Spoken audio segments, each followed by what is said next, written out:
Alright, welcome back. This is part 3 to our audio editing tutorial using Audacity. So far we've already went through the program overview and learned how to silence and cut and paste while editing. Now, these are the finishing touches that I like to put on any file that I'm processing. Now, as you can look at this file itself, I'm going to make it zoom back just a bit so we can see the whole file in a bigger picture by clicking the minus button on the magnifying glass for the zoom. Now, as you can see in the very beginning, the decibels or the levels of the blue is a bit shorter. As it gets further down, more of the screen is filled. So in order to make that more of a consistent pattern, so there aren't any loud voices or any pieces where you're listening and all of a sudden there's a loud noise, we would hurt our ears or hurt our listeners' ears. I'm going to go up and I'm going to go highlight the entire project. I'm going to go up to Generate, which I'm going to go up to Effects, I apologize, go up to Effects, and click on Normalize, and select that, and then click OK. Now what this is going to do, it'll take a moment or so to process, but it's going to take all of those high levels and low levels and make them equal. So at all times during the entire audio, there will not be a differential between high voices and low voices. So when your listeners are listening, it won't have any loud noises that will make it uncomfortable to listen to your podcast or your audio file that you are editing. Alright, so it usually takes a bit longer than any of the other edits because it's going through and processing every bit, pretty much listening to your file at a very fast rate to make sure that everything can be normalized or equalized in this format. Alrighty, a couple more seconds here. Now when you see this file, it'll all of a sudden shift and it will kind of condense the lines. Won't be as far up and down as they are right now. It'll be more of a squished pattern. So as that is thinking, it's taking a bit longer than normal because I think the file is a bit larger than I have used in the past. Alrighty, 10 seconds here or so.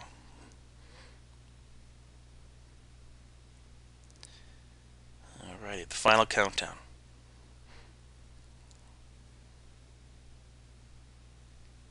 It's a bit of a process, but it's actually worth it to make sure your audio is consistent across the entire file. Alrighty, here we go. So pay attention now as the file will shrink just a bit. Alright, you see that. The space that was at the very top and the very bottom is now equal, so you can see your lines. There isn't any differential, so this actually makes the file a bit more listenable to your audience. All right, so we have learned how to normalize. The last thing I want to show you, one of the last two things I want to show you, is how to fade in and fade out. So, well, come to the very beginning of the call. I usually like to do this in the very beginning and the very end of any file that I do. I'm going to highlight the very first couple minutes here, the first 4 minutes or so. First thing, I have the first 2 minutes here. I'm going to go up to Effects, and I'm going to fade in.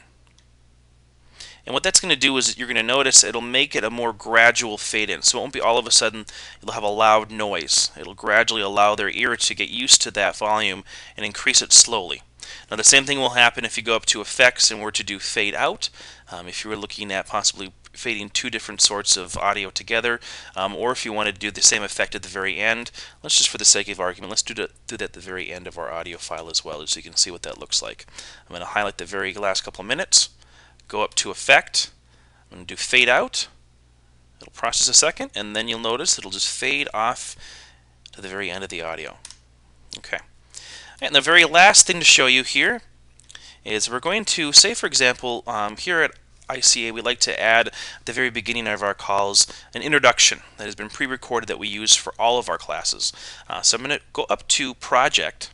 I'm going to click Import Audio because I'm going to pull from a different file on my computer that I've already saved.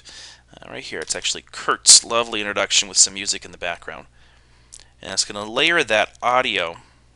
Alrighty, I'm going to zoom in a little bit. As you can see, I added another file right below the audio file that we've been working with. Okay. Alrighty, what I'm going to do here is I'm going to highlight that piece. And I'm going to go up into Edit. I'm going to cut that piece. And then I'm going to click at the very beginning of this audio that we've already been working on. And I'm going to paste.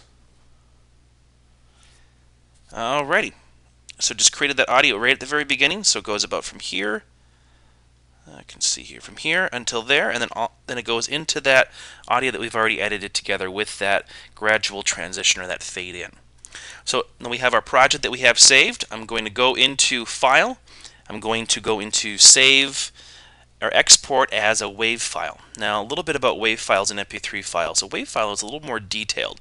So if you're looking at doing any editing, it's best to have a WAV file, but you can still do some editing using an MP3 file. With Audacity, you cannot export as an MP3 file unless you have another program. And since we're not going to go into that, to make it simpler for everyone on this call, I'm going to go into Save as a WAV file. So I'm going to click Yes. And I'm going to click Save, and as you can see here at the very bottom, the file type is as a WAV file, and I'm going to click Save. And it will take a few moments, just as it did to process this audio before, but I will not make you guys wait. Basically, once you work through that processing, it'll save that file on your desktop as a WAV file, freshly minted from all the work that you put in editing. Alright, if anyone has any questions, feel free to send me an email. It's nick.bosk@icoachacademy.com.